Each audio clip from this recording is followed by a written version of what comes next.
Hi, I'm Mara Webster with In Creative Company, and thank you so much for joining us for one of our talks today. Today, we're joined by the wonderful Jenna Elfman to talk all things Fear the Walking Dead.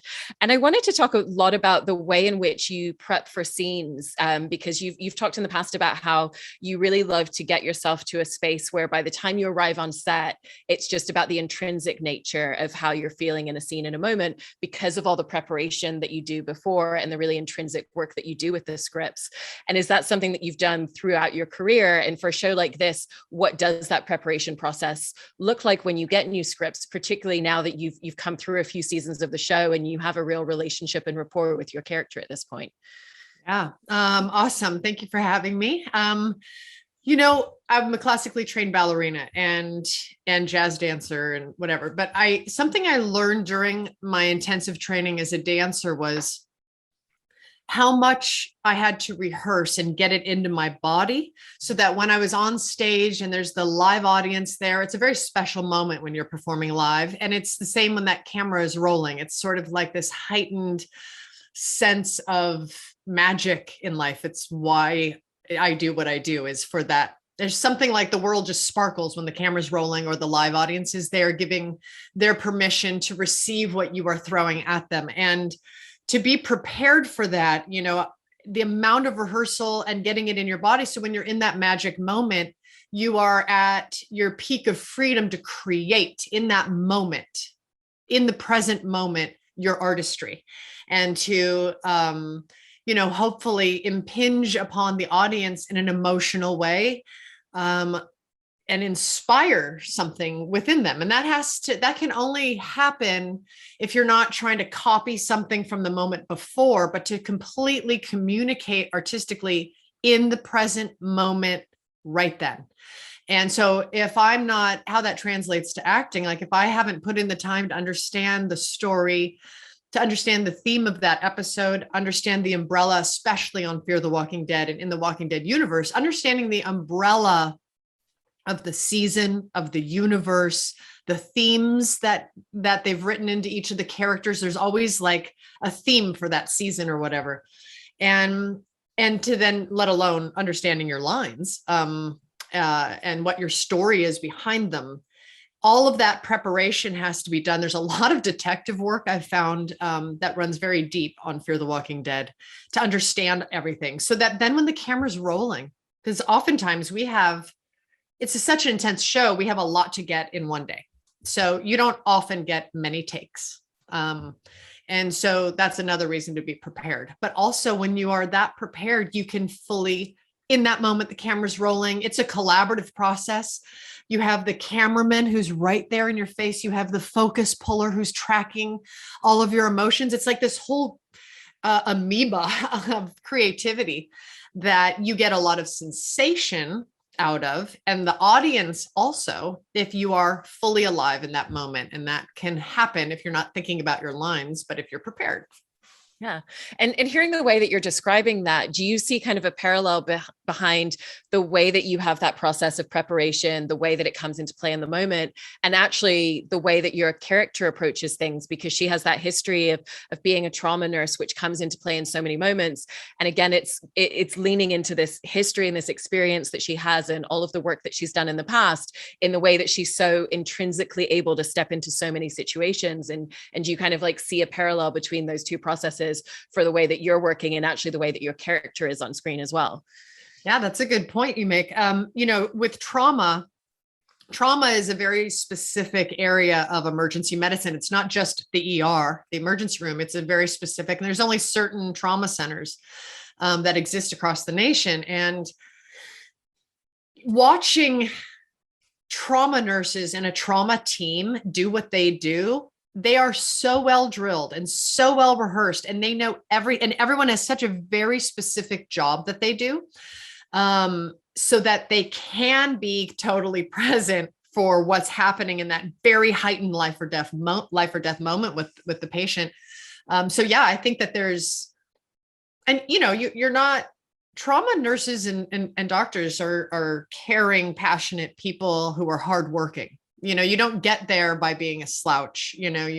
Those are hard workers. And I think I happen to have a work ethic like that just from all of my dance training and stuff. So yeah, I think that that meshes organically for June and for me. Yeah. And is it the point at which you first started working on the show, or was it for some specific scenes that you were working actually with a medical consultant who was talking you through a lot of that minutia and a lot of those small details? And even when you shoot scenes now, how has working with a medical consultant and getting a lot of that background information really informed some of the really minute decisions that you make and some of the really intrinsic things that come to her as a character? Yeah, there was a couple episodes that had really important heightened medical stuff where I really had to know what I was doing.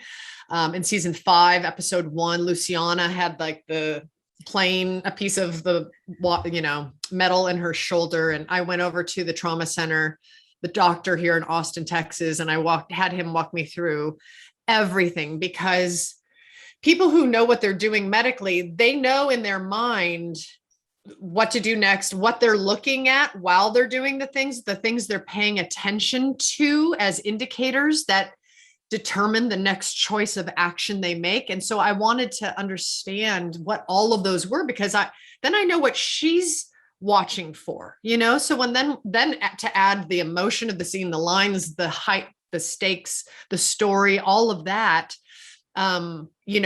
it's again goes back to all the preparedness is like, what are you watching for? Like, what am I, if this, then that, if this, then that, so that I know I'm looking at the pupils. So when I'm playing the scene and forwarding the story that the writers wrote, I also have the duty I'm going to be watching her eyes a lot so that I know where I'm putting the main attention and stuff like that. And that, I just think it's really fun to be able to learn all that stuff. And I do think there's been other medical things that also the type of injury that they have me addressing plays into the theme of things as well. And that's why you have to do a lot of that detective work on this show so that you're connecting all those dots for yourself. Yeah. I also think to the point of the way that you're describing the way that she processes things, that comes into play in a lot of the everyday for her as a character, given the things that she's facing. That idea that you have to be able to really quickly observe your surroundings, read the situation, and make incredibly quick decisions and choices and actions. And so have you found that actually even those scenes that you were talking about where they were very medically focused, that actually really also helps to influence a lot of the ways that in your performance, you're coming in as a performer, reading the scene around you, and then just creating those very fast actions and choices? Yeah, because she's very analytical, but she's also had, her training is to be very analytical. Her innate purpose is to be empathetic. And then she's had a ton of trauma. And so you have these 3 big ingredients that sort of at different times, it's like the equalizer knobs, one, the volume's a little higher on one than the other, but then maybe using one to dampen the other. These are always things that are going on in the mix of how much does her training stabilize her through her trauma. That's a constant dance of the analytical versus the trauma versus the fact that she has pulled herself up by the bootstraps so many times, I think is cumulatively strengthening her so that she's been through trauma. She knows what it is for others. She knows what it is for her. She knows she's starting to figure out her way out of it when she starts feeling overwhelmed by it. And so she has her tools. And I think what I love what the writers have done, it's just collectively, she's become stronger and stronger and stronger through all the trauma. She doesn't fall back as far now. And with that idea of tools, I think the third episode of this season was really interesting in that moment that she admits that she doesn't want to leave that bunker space. She wants to stay in there, and that it really was about having that routine, having the day-to-day, and having something that she could control. And so what was the psychological space that you wanted to bring her to as a character, where she really is in that space of, if I can control these few small things around me, then everything in the larger scope and all the trauma that I'm carrying and trying to process right now feels manageable to me in some way. Yeah, I think you need to start somewhere when you're in a complete overwhelm and complete confusion. She doesn't know if she's lost everybody. Like, are she and John Dory Sr. the only 2 people left? and she's just come off losing her husband and then a nuclear bomb. And, you know, it was tricky to play because I had a lot of duty in that episode of she's hiding something from him, which is the days are kind of made up for how long we have to stay in there. And then he's a total liability because he's going through withdrawal, alcohol. He's going through DTs and becoming a total liability to our safety, which is threatening everything that is pushing my buttons. And so how to be there for him and how to not let on that I'd rather stay down there. But she's no dummy. She knows you can't stay down there forever. The whole place is falling in on them. It's weak. She knows, but she doesn't want to deal. But she has to be strong for him. So figuring out as the episode went, and also someone who is she just gained all of this strength from making her own choice about killing Virginia, whose daughter killed her husband and everything, to take all those steps back and to be so vulnerable and terrified about up there. I think it made her realize, you know, how much she does need to rely on people, how much she does need to be connected to people. And again and again, she's proven that if she has someone to help, she can be stable.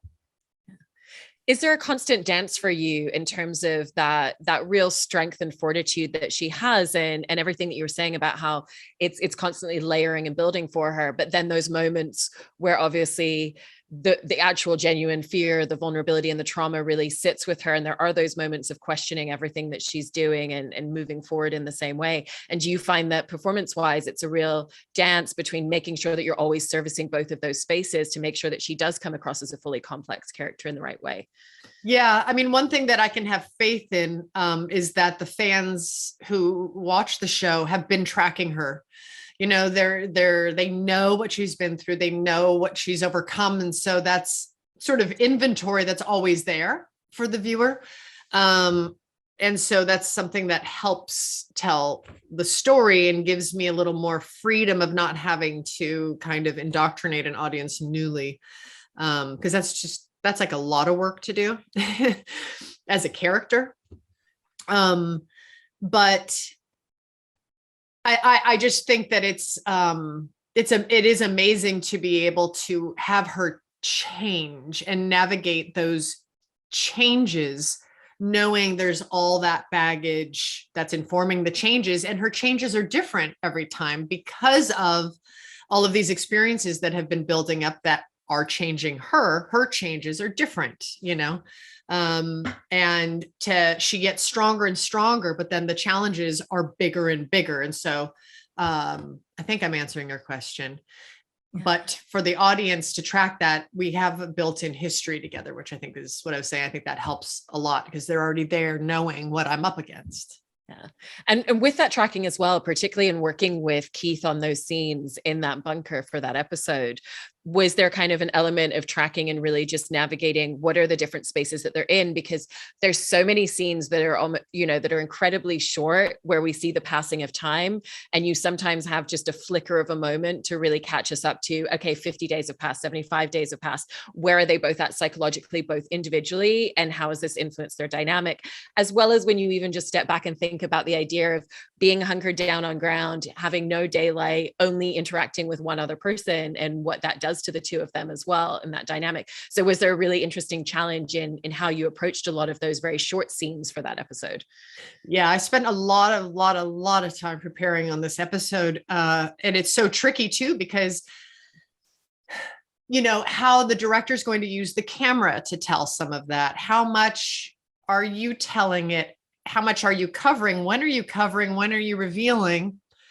And does that match up with the director and how he's going to use the camera? You know, because if it's a wide shot in that moment and you're playing something subtle, the audience isn't even going to see that. And they may shoot the close up and they may shoot and then also shoot it wide, and you don't know where it's going to end up once it goes to the editor and all the note systems from the director to, you know, the studio, and how that gets the story and how they use coverage. It is very, I mean, how the audience receives an emotion from an actor in a moment is hugely affected by which camera setup they decide to use in that moment as well. So you can prepare and make sure you have it all in you, and you also have to rely on the director to capture it and cover it, and the script supervisor tracking all of that, and then ultimately what take do they use, you know.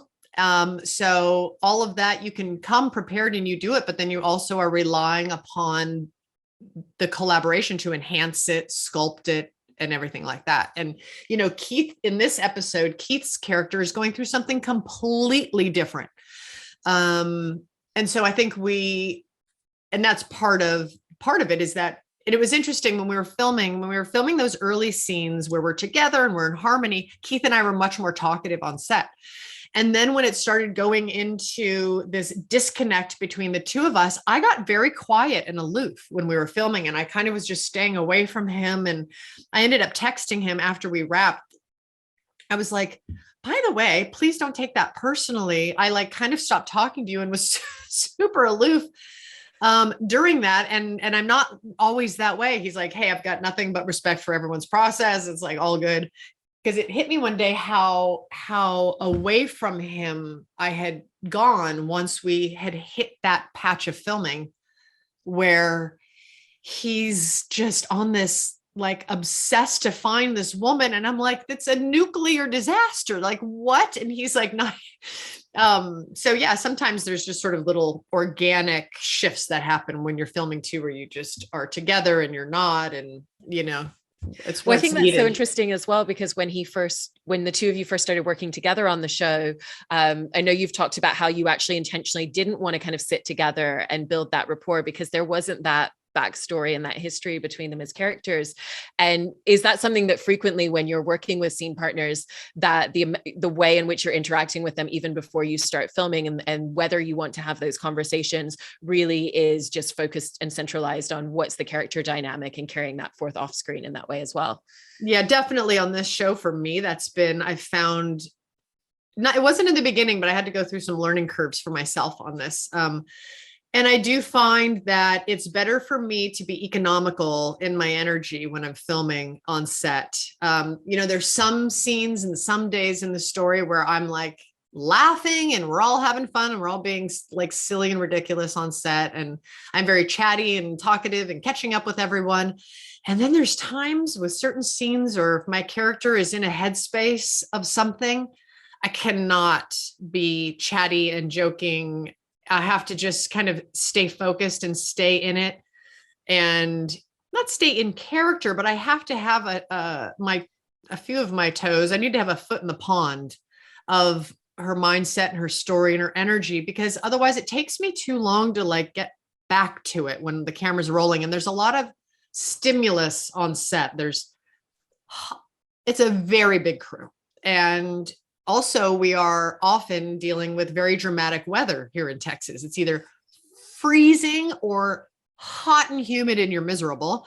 And there's so many things that can throw you off, from unexpected lightning storms now or whatever technical, that it does require tremendous, for me, focus. And sometimes if there's like adversity between me and another character, it depends on the actor too. It depends what their jam is.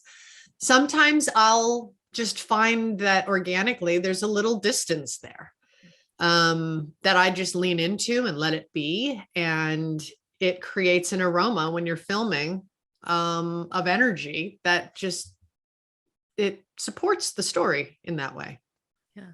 And when it comes to some of the stunt work and the action sequences within the show, you know, there's always that balance that you have to bring forth of the choreography that you're meticulously rehearsing and landing, and then making sure that we get the microcosm of the emotional beats as well. And was that something that felt very natural when you started doing a lot of those types of scenes on the show, or what was that learning process in navigating that new space? It was, you know, doing the stunts is, I love stunts, and I'm, you know, with my dance training, I can connect to the choreography of stunt work, but what happened to me in the beginning was I would get a little myopic on the stunts and to serve the stunt. And I started figuring out like those big stunt moments or those big kill scenes with the walkers, they come at very specific times in the story of high emotion in the story for the characters. And they're not just randomly placed like, oh, now let's kill a bunch of walkers. It's totally tied into where those characters are at emotionally. And then there's a big fight scene. And it took me a moment to bridge all of that. It didn't come immediately. I didn't put all that together right away. That filling the story of those things into the kills and the choreography and where we were at in the story. I didn't put all that together right away. It took me a minute to figure that out. Yeah. And also emotionally, when it comes to the actual fear, it's in the title, but obviously so many of these experiences create that real human nature instinctive fear. And yet you have to be able to play it in so many different beats in so many different ways and really navigate what is the situation, what is the minutia, what is the emotional response to what's happening right now, whether it's a walker, whether it's, seeing some people in gas masks outside who are trying to contact them on the radio and potentially come in. And there's so many different spaces in which you have to be able to carry that same emotion. And so what has that journey been in really making sure that each time that you're expressing that same emotion throughout the series, particularly going so many seasons in now, that it's always coming from a completely new place for her as a character? Yeah, that's a great question. I think, if I'm tracking where she's at in these different times, fear manifests differently in every person, depending on the ratio of how much available life force they have and how much has been usurped by trauma. And so there's this interplay of kind of ability still able to function and disability because it's been broken. And, the determining factors that affect that ratio and the interplay is knowledge. Like she's been gaining skills. She learned to shoot, she learned to fish. And so that bolsters a little bit. From when we first found her, she had lost her child, and like she had nobody. And then she found love, so that bolstered so as I'm playing these different emotions of dangerous environments, situations, that interplay of potential and of ability and injury, emotional injury, is constantly shifting depending on what the ratio is at any given time. And I think that informs how I'm playing these different things. So sometimes people are hiding, sometimes they're overcompensating. Sometimes they're in their groove and they're really certain about what they're doing. So it's very fun to navigate that and play that and determine the recipe at any given time. Yeah. And obviously you have such an extensive history and experience within the comedy realm. And you've talked about the way that it has a very specific kinetic energy and there's a real rhythm that you find within the beats of comedy. Have you found that working on a show like this, that also has a certain specific kinetic energy and a certain type of rhythm and beats within it? It's so different for me. And it's taken me going through this many seasons of fear and learning and growing and to just see for me just how different it is. But I'd say, oh man, it's really hard to compare. The longer I've been on fear, the more different comedy and drama has felt. Like it feels like two different universes.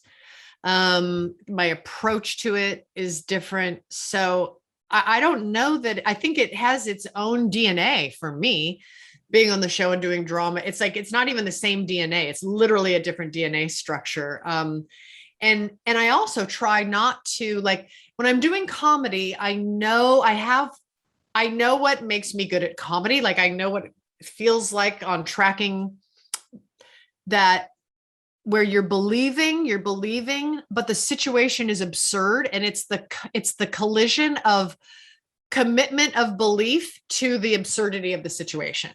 And from that, you get the ridiculous and you get comedy. And I know how to lean into that belief and throw the audience off and then have the discombobulation come. And I know what that is. I know what it feels like in my body. With fear, I feel like every time I think I've got that orientation, it's actually the wrong place for me to be creatively. on finding the new dimensions, finding new ways of where my character is now, dimensions of emotional layers. So every time I think I'm like, oh, I found what this groove is dramatically, it's actually, I can't settle into a groove or think I've got it.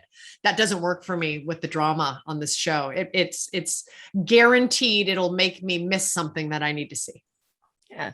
And I really love how much you seem to enjoy leaning into that very dramatic side, particularly on a show like this, and talk very effusively about how it is such a great space to learn so many different aspects of your craft, and what have been those biggest things and those biggest learning curves that you feel like you've been through on your time on the show so far. Whew. A lot. It's constant. And I'm just humbled to the process, because I think it's so great to have had, the success I've had in comedy, and then to start in this territory and just feel like it's a brand new journey. I've done drama before, but nothing has required the abilities that I've had to generate being on this show that I demand of myself. I think the thing that I've learned the most is just how many layers of discovery there is to these stories, and my characters' choices within them. And but it's like a lot of layers to then you have to explore and know what they all are, and then decide which of those is the wave I'm going to surf in this scene to push the story forward to the next scene. And I think that that's been the biggest thing, is the fact that I have to inspect about 6 layers deeper than I ever thought I needed to then throw it all away and not think about it. Yeah. Oh, I absolutely love watching everything that you managed to unpack in every single scene, and can't wait to watch the rest of the season. Thank you so much, Jenna. Yeah, thank you. Thank you. Thank you.